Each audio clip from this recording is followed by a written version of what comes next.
Hi, Jeremy Cordeaux in the Court of Public Opinion. I'm just on air here to let you know that we'll be live streaming the Court of Public Opinion every Friday between 9 o'clock and 12 on jeremycordeaux.com. Please join us. We'd love to have you.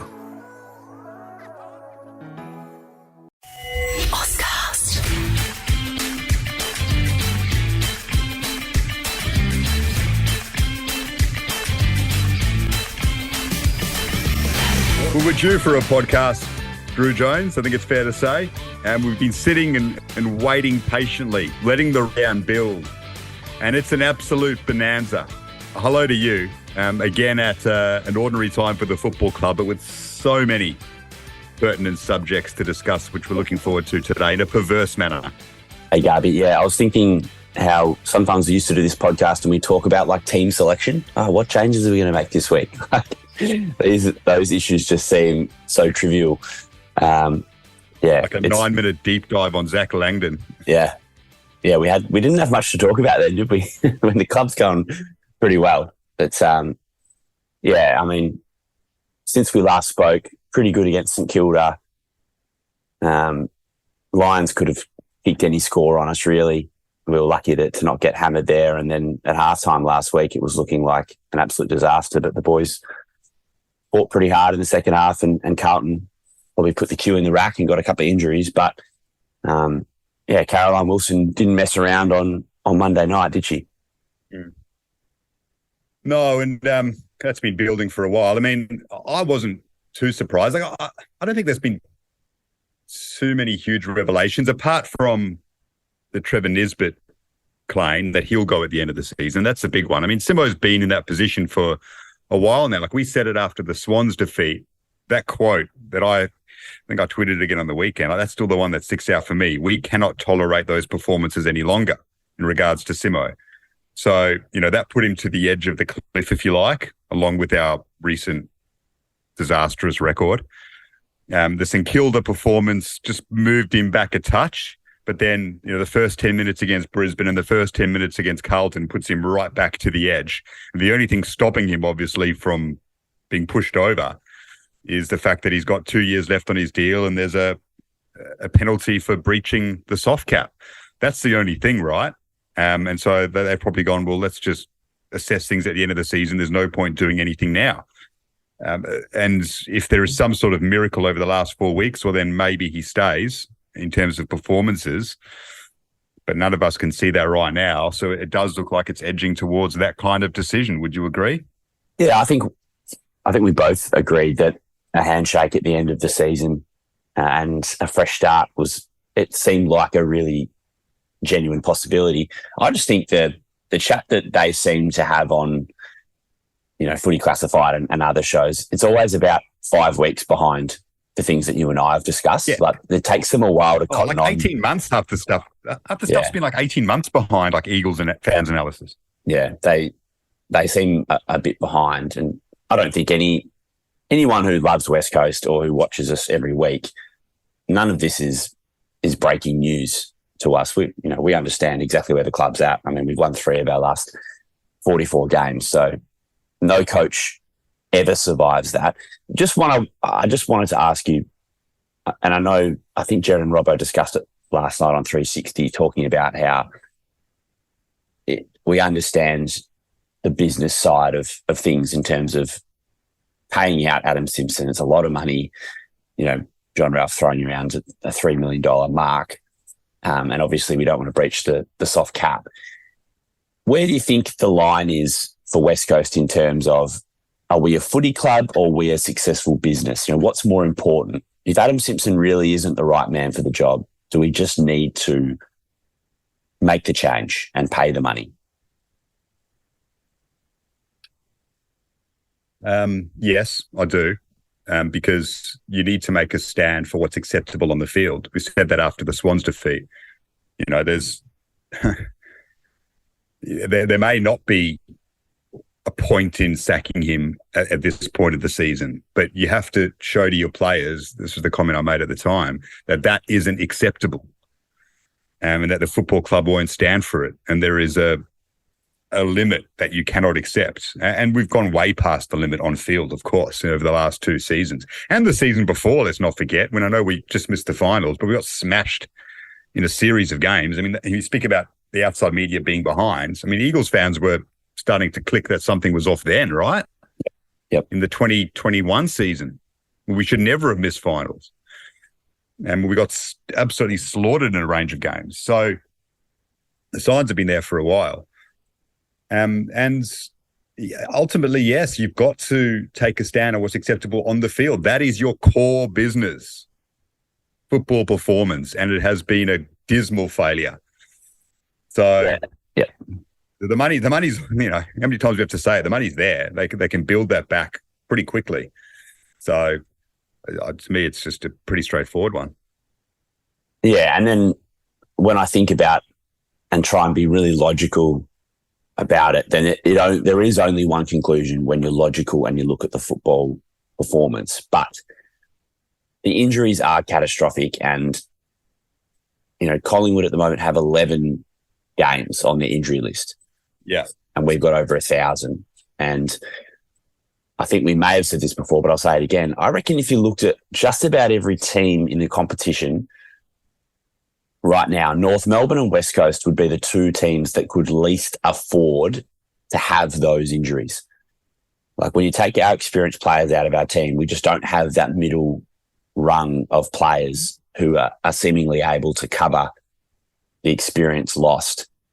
The list is unbalanced and has been mismanaged. And then when you throw in all these injuries to key senior players, it's just left us in a perilous position. So there's no one who could have done a better job than Adam Simpson. Like this team is borderline unwatchable and certainly can't win games of football with the injuries that we've sustained. So as much as we have these conversations about Adam Simpson's future, there is a part of me that feels a lot of sympathy and empathy for him, that he hasn't been able to even train properly. We did match him for the first time in 8 weeks before the St Kilda game. Yeah. And that's, you saw the difference in performance. Like, isn't that ridiculous? Like, I go to Collingwood training twice a week and they do match sim every session. We didn't do it for 2 months. Of course it is. And the signs were good. We've been across this. The signs were good early in the season. Beat GWS would have beaten Freo. Took it to North when they were in a really good space for the first month and before they fell apart. And then the injuries hit. But it's not just this season. It's last year. And as I said, it's that 2021 campaign where the signs were there, and there's losing and then there's giving up, and we've given up too many times. And so that is the question. Are the players inspired? Has the place gone stale? Has the voice grown tired? I mean, I'm tired of saying it, Drew. Yep. We've gone through it so many times. It's not just about the injuries, because there's a way in which you manage them. And obviously it's been nowhere near acceptable, which Simo has said himself numerous times. Now, the interesting thing for me is the way in which Simo has been acting the last couple of months, right? And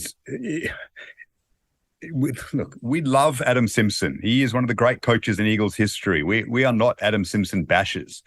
We are just analysing the situation, and we are forever indebted to him for what he's done for this football club, and we'd love him to somehow turn it around from here, as unlikely as it seems. But there have been some things in the last couple of months which have, I guess, concern me. So firstly, the decision on the weekend, Drew, to play Brady Hough and Charlie Curnow. So that's an on-field decision. Now that's one where and this has happened very rarely under Adam Simpson, where you've looked at it and gone, there's selection decisions at times that, boggle the mind a little bit, but that's with every football club. That was one on the weekend. I went, what are we doing here? Like, he's half the size of Charlie Curnow. This is not going to work. You're throwing a kid who's playing good football to the Wolves here. And yes, he's an excellent competitor and he's in good form, but there's just no way on earth he can ever match it with Charlie Curnow, who's just about the best key forward in the competition, double his size, in a game where we're likely to be away from home, under the pump. What is that decision? Rhett Bazzo was a better option, even though Bazzo's not ready for that sort of task yet. Or you had to start Oscar Allen on him. It's not ideal, but you had to be smart about it. Brady Hough was nowhere near the right option. And I did not understand that decision whatsoever. And it makes you think about coaches under pressure. I've spoken to coaches before, and they say when they are under the pump, they look back after being sacked at respective sporting clubs. They look back at some of the decisions they made and they're like, why did I do that? But the pressure got to them and it muddles your mind. And you don't have the conscious thought and the cold light of day to do what you should have done. And that happens on the field and off the field in every single sporting code. But this was one where I went, and there are others I want to talk about, but that one on the weekend was glaring. Yeah, it was a terrible decision. I think I said to someone in the office yesterday, I was like, it's one of the dumbest things that I've seen us do, even through all the difficult times that we've had. But Rhett Bazzo was torn to pieces by Taylor Walker in Adelaide. And so I can understand that maybe he thought, all right, Walker kicked 4 on us in the first quarter in Adelaide. Bazzo, then we had to move him off him. Like, can we get through a little bit of time with Hoff on Curnow and then go to Bazzo if we need to, and hope that if we can at least halve the clearances, put pressure on the ball, that maybe Shannon Hearn and Bazzo and others can come and help Hoff. Yeah. But we just got smashed in the clearances. Hoff was just left hopelessly exposed and, given a task that was virtually impossible. It was hard to watch. It really was. I feel for him. Yeah, and then there's been a few other ones. Like, I know I've watched every one of his press conferences recently, and there was one where a journalist mentioned to him that Nick Natanui said he wants to play on next year, and Simo wasn't even aware of the interview. And that, I just thought, as a senior coach, how does that not come across your desk? And then there was one yesterday where Ruben Jimmy's out for the season. He was running, and Simo said in his presser, I think it was in the Channel 7 interview. He said, I noticed him running, and I asked the fitness staff about it. I'm like, wouldn't you be like across a situation like that straight away? These little things like that just, I don't know. Maybe you don't notice it when you're going well, but when you're not, you just start to wonder what the exact situation is there. Yeah, it's strange. And look, I think we've been pretty loyal supporters of Simo through the whole situation. But you think about, Adam Kingsley at the Giants, who's been absolutely superb. Craig McCrack, Collingwood. That's what might happen. It could happen. Bring in a fresh coach, fresh voice, new ideas, add some vibrancy to the place, and things can turn around and potentially turn around quickly. So, as good as Adam Simpson has been, there is other options for us, and that it may end up being the case next season. Do you think that Trevor Nisbett will be CEO next season? Not looking likely. That actually does concern me. Like, I don't doubt that there's time for a change, and that time is probably now. And he's going to go eventually, and change is inevitable. But you do worry about a change of that magnitude, considering he's been there for so long. Like, I liken it to English football situations, and United losing Sir Alex Ferguson, Arsenal losing Arsene Wenger. United with Wenger, it was time to go, and they're better for it now, but it takes a bit of time. There's an adjustment where it's like, look, this is not working initially. Same with United and Sir Alex Ferguson. How long has it taken them to get up and going? Now, we're in a perilous position. We need a change. But it's still not easy for someone else to come in there when one bloke has virtually run the football club for 20 years. So that is one that is going to be an adjustment. And while Nizzy may have been there for too long, it doesn't necessarily mean we're going to be in a better place straight away when he goes. Yeah, I'm fascinated to see how it plays out. I can't see him at the club next season. So we're going to have to make that change. I don't know if you can hear my 2 French bulldogs in the background playing tug of war. So just one more on Simo. I want to get your thoughts on that, but go on Nizzy first, and then I've got one more thing on Simo that I wanted to bring up. No, look, I don't understand the inner workings of a football club well enough to comment on how potentially tumultuous this change could be. I just know that Nisbet has been fantastic for the football club, but not just publicly, privately, people have said to me that it's time for a change. So I expect that to happen. No, and I agree. And I think there's been signs since the 2018 flag that they just got too comfortable. And we discussed it numerous times and thought that they were bulletproof. And that's come back to bite them in a big way. And people have to pay the price for that. And when things have become as bad as they are, then yes, that decision seems like a likely one. The other one with Simo that's been interesting the last week or so is the little feud he's got with the West Australian and their journo there, Mitch Woodcock, in press conferences. And he's not really answering Mitch's questions. I don't really know Mitch. I've met him once, but I'm hardly a friend of his or anything like that. But I admire him. He's been asking the tough questions. He has been. And the others who shirk that responsibility, and he's been asking it. And the Eagles have said numerous times, and Simo said it himself, when we speak in press conferences, we speak to our fans. Well, you haven't really been speaking to your fans in a few occasions because you haven't been answering the questions properly, and you haven't been answering them properly because you don't like the journalist who's asking it. But that's not always the way it works. If the questions are fair, which they have been, then you have a responsibility to answer them. And Simo hasn't been, and that's led to a column in the West Australian about that, which is a little bit different. Look, maybe it's because of the publication on the whole, which is, I used to love the West Australian in Perth as a kid, and I'm sure you did as well, Drew. It was a proper newspaper. Now it's just tabloid nonsense. And some of the front pages and back pages they've been publishing in recent times, it's like the Daily Star out of London. And maybe that's rubbed the Eagles up the wrong way, and I could understand that. But the questions have actually been fair, and Simo hasn't really been answering them properly. Like, he was asked about Brady Hoff on the weekend. He's like, yeah, we thought it was right. We moved him because he had 3 goals kicked at him. There was no explanation whatsoever. There are Eagles fans who were wondering why they went that way and what Simo thought of it post-game. So that's been an interesting one. Have you been across that, and what have you made of it? So has he been like this to other journos from the West, or is it just Mitch?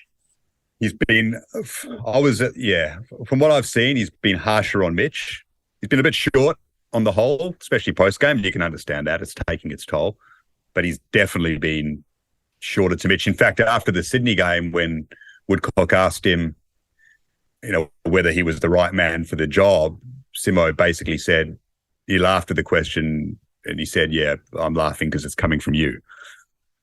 So, yeah, there's personal stuff there, clearly. I just don't feel like this ever ends well for anyone in football or probably any sport. Like when you... It's just a sign of the coach, the pressure getting to the coach, really. I mean, if the questions are unfair, then, have a crack back. That's the game. If the journo misses the mark, then the coach or player has a right to have a crack back. But the questions haven't been unfair or rude. Like where they're coming from.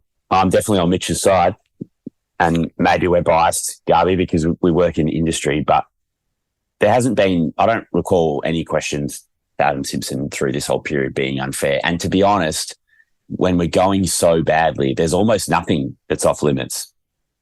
No. He's probably been let off lightly in press conferences. So long as it's asked respectfully and, base it in fact, if the facts are there, and if you're using someone else's opinion as the basis, then make sure you've got your source and your quote ready to go.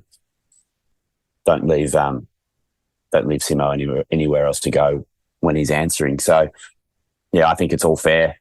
I think I'm with you in terms of the West and what it's become, and I'm sure there's a frustration from West Coast from that point of view, but they've probably got a pretty good run from the West in the last, 25 years or through the club's whole history. So, this is just what happens. This is all part of it. And, and I sometimes struggle with talking about coaches' futures, Garby, and especially, at Fox Sports News, we cover all 18 teams, as you know, and when teams are going badly, that when they lose, it creeps towards the top of the bulletin and we start talking about coaching futures, and that can be awkward because you're talking about someone's livelihood and their jobs. Yeah.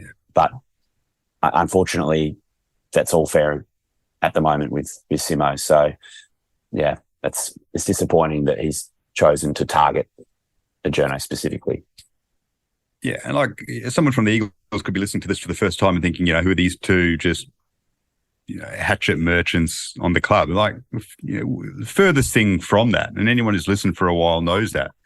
Like, we love the football club. We love people like Adam Simpson and Trevor Nisbet and what they've done for the Eagles and all the people that have come before them. But it's just the predicament we're in right now. We need to analyse these situations, and we'd love nothing more than for people who are there right now to turn it around and for us to laud them once more. But you add all those things up that we talk about with Simo, and it just seems like, and it's a normal situation. It's not about him personally. It happens in sport all the time.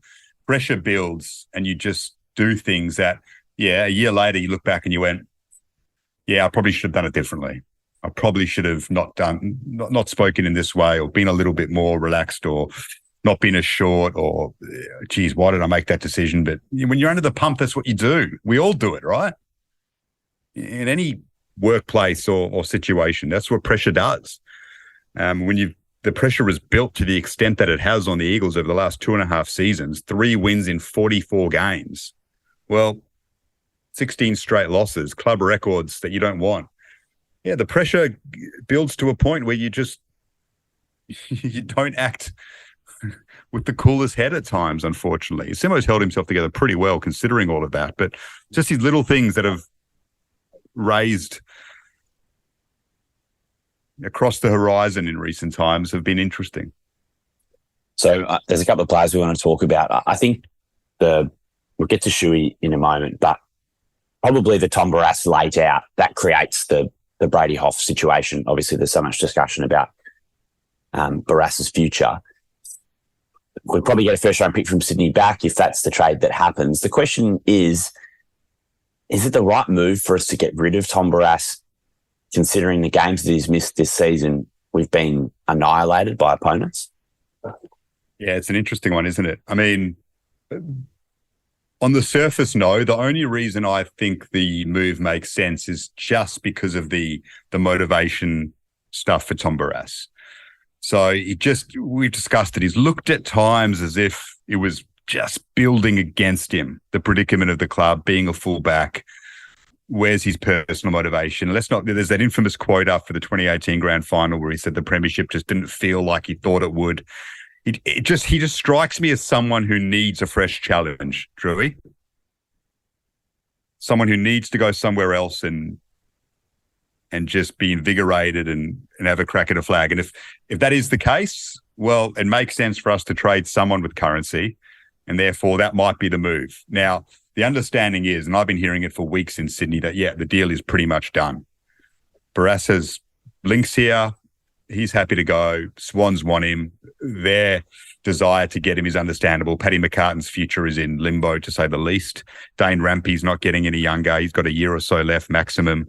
He's signed a new deal, but, he's at near the end. They need potentially 2 new key defenders. So they definitely need an intercepting back, and Tom Barrass can help them win a flag in the next 2-3 years. So it makes complete sense from their point of view, complete sense from Tom's point of view if he wants to challenge once again and if he needs a new challenge. And it makes sense for the Eagles if that's the case from Tommy B, because I think you can get, this is the deal that I like, Angus Sheldrick in a second rounder. That seems to me like a fair trade. What do you reckon? Yeah, I'm keen on the first round pick, but the Eagles also have to weigh up what's gettable with that pick. If North Melbourne end up getting Harry Mackay compensation and they get access to the NGA prospect from Tasmania. So potentially that first pick becomes quite diluted, and we might not get something that we actually really want with it. So, and that probably ties into the Harley Reid stuff as well. Yeah. There's a lot of moving parts as to what we would get for Barrass. I think we could almost do a whole podcast on it. So let's not burn it all now. No, I think there's a wider discussion on Barrass and how we would replace him as well with a key back. So sure. On Luke Shuey, it was pretty sad to see him, emotional on the bench after hurting his hamstring again. What's your gut feel now on Boots? Do you think he's going to have to retire?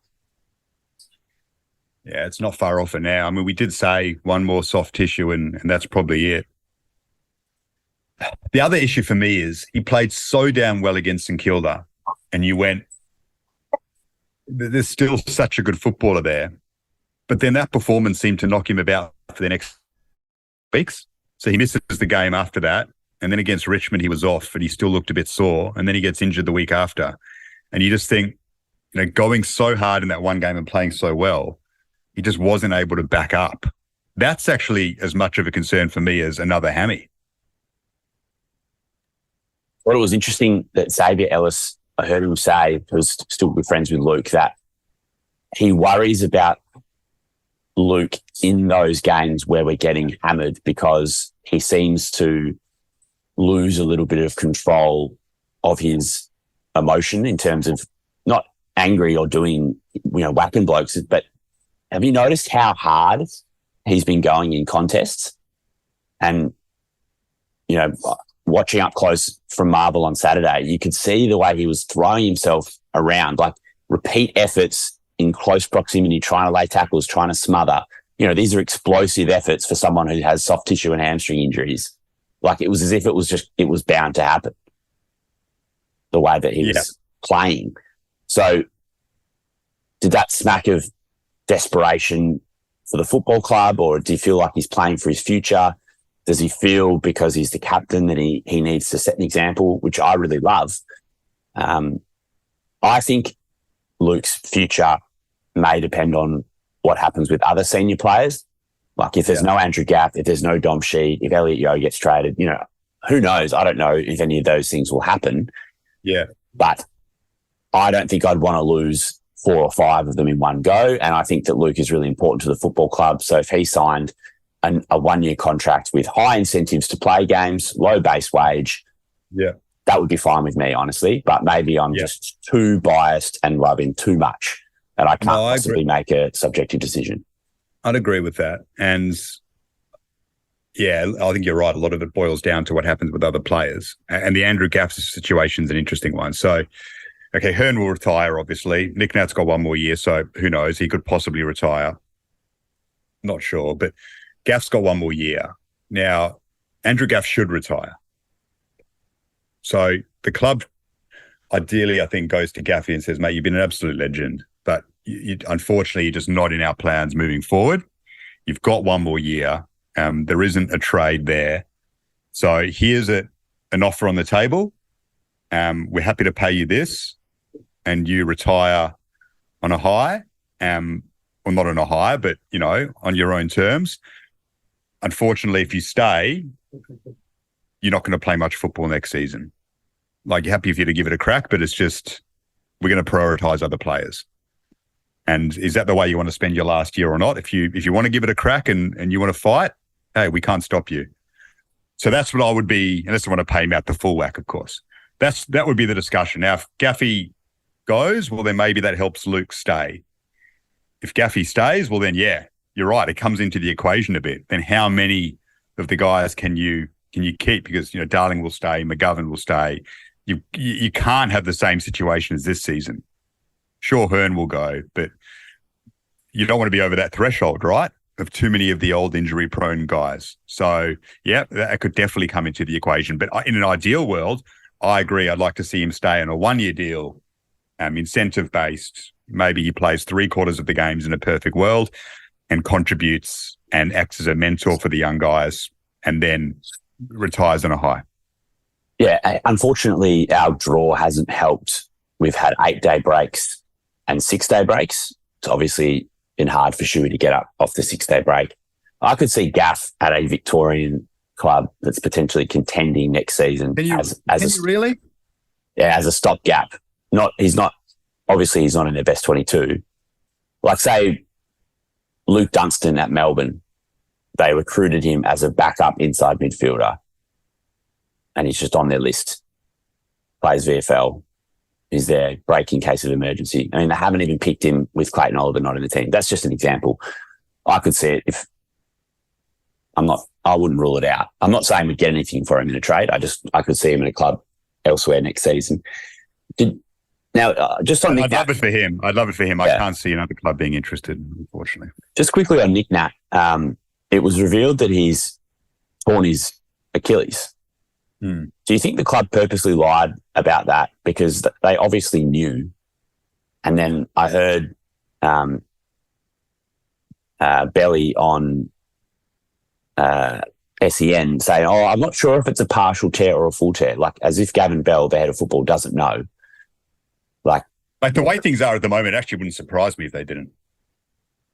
Anyway, if that's a concerning situation for me, and if he's torn his Achilles, then the chances of him playing another game of AFL appear to be low. But if he's willing to give it the rehab a crack, we probably owe it to him to give him that chance. All right, let's talk Harley Reid. We are running out of time a little bit, but have anything that's happened in the last 2 weeks with Harley Reid changed how you feel about what we should do? Not really, no. I thought it was completely overblown. And the way that Sam McClure, and I like Sammy, I know him, he's a good bloke. I just think he made a comment and it got blown out of proportion. Maybe his comment was a little bit loose-lipped. He ended up backtracking himself, didn't he, on Footy Classified the next night. And then there's been people linked to Harley Reid, saying it's not true. Now, I'm not saying Harley Reid wants to go to the West Coast Eagles. He probably doesn't want to. But there's a big difference between saying, I don't want to go there, and telling the club, don't draft me. Big difference. Matthew Pavlich didn't necessarily want to go to Freo, Drew. Stayed there his whole career, best player in the club's history, etc. Chris Judd didn't want to come to the Eagles. Premiership captain, best player to ever play for the club, stayed 4 years longer than everyone thought he would. And there's so many other stories. There is a big difference between not wanting to go and telling them not to draft me. I don't think Harley Reid's telling the Eagles not to draft him. That is the difference. And if that's the case, yep, if we got the number one pick, let's try trade it for 2 top teners and another one inside 25. If we can't get the deal, pick the kid. End of story. Yeah, so I can see a scenario where Melbourne have Fremantle's first round pick, and that's the pick that could potentially get us Daniel Curtin. And if we were happy with Daniel Curtin as our blue chip, youngster that we bring in from the draft, and then, okay, let's see where the other pieces fall, then I could see us trying to do that deal. But Melbourne would have to work very hard to get that second top 10 pick, however means necessary, because we want 2 top 10ers if we're giving up Harley Reid. I also think that if the Eagles feel like they're going to get Tim English and that they can do this rebuild quickly, then we probably want Harley Reid. If we think it's a 4-year rebuild, then Reid's a gun now. He improves us straight away, and he could potentially help us contend for a flag if we say that he's going to stay 6 years like Judd. But if we think it's an 8-year rebuild and we're going to have to trade Harley Reid, then it almost makes more sense to invest elsewhere. Yeah, I just think it's a straightforward. If you get a deal that you like that's going to help you bring in 3 gun kids, then do it. And if you're not going to get the deal, then pick him and don't worry about what might happen in the future. Just bid to win him over. And if in 2 years he says he wants out, well, you're going to get pretty good compensation anyway. The North is for Jason Horne-Francis. Adam Chera stayed a bit longer at Freo, but they got a pretty good deal when he wanted out. Like, it's not, you don't get ripped the way back. So it's just a straightforward one for me. And I'm not worried at all about the Victorian stuff. That's the part that doesn't bother me. It's whether we get the deal, whether we make the right trade on that number one pick if it gets presented. And I still think we'll trade it. I still think we'll get 2 picks inside 10 and another one inside 25, and we might have to give one back around 30. That to me seems like a deal that is likely to happen. So just a couple of things on Twitter. Had you heard anything about Liam Ryan? There's a couple of people, Fletch, Teresa, talking about Ryan being in Victoria and maybe looking for a move over here. I saw that on Twitter for the first time. And again, wouldn't be ideal, gun player, but it's another one with motivation. Has his motivation been there the last 2 years? And if it's not, similar to Barrass, well, then trade him and bring in players who are willing to fight. There's also talk about Oscar Allen not being happy. Will he want out because he realises that he's up against it to win a flag? I can't see that happening. I mean, he's going to be the next captain and the Eagles will ensure that he stays and offer him whatever he wants. But a few little murmurs on that front as well. It just happens when you're as crap as we've been. Yeah, if players weren't discontent with winning 3 of the last 44, I'd be concerned. So exactly. And that's okay. You can be annoyed, but ultimately you're going to be well paid to be the people and the players to help turn the club around. And obviously Oscar Allen's a big part of that. We would absolutely miss Liam Ryan, but he does have currency. So if he wants to leave, then, so be it. He helped us win a flag, so he doesn't owe us anything. He's done his absolute best for us, and obviously injury. And, we've talked about his preparation in recent times. Like, there's a reason why he gets injured more than other players. He doesn't prepare quite as well. Obviously, a lot of questions about Simo, and we appreciate everyone contributing. There's a talk of a Luke Shuey. This week, Drewy, we're running out of time. Yeah. I want to win. It's our grand final on Sunday, 4:40. It is our grand final. You're right. Yeah. There's talk about Fremantle throwing the game against us to try and make sure we don't get Harley Reid. Oh, yeah. I reckon we'll win on Sunday, and then it'll be just, for fuck's sakes, please don't win another game. Yeah. Which I hate. And if we do win them, well, great. But, it's going to be a weird situation if we do win on Sunday. I think we do win. Yeah, and then it's going to be odd for a few weeks. All right. Well, if we win, then we'll definitely do a pod next week and we can celebrate the win. Yeah, and discuss what the hell we do from here. All right, mate. Thanks, Garby. See you, Drewy.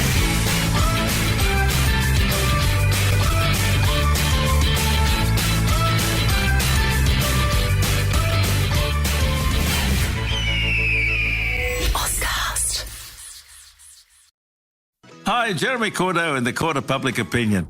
I'm just on air here to let you know that we'll be live streaming the Court of Public Opinion every Friday between 9 o'clock and 12 on jeremycordeaux.com. Please join us. We'd love to have you.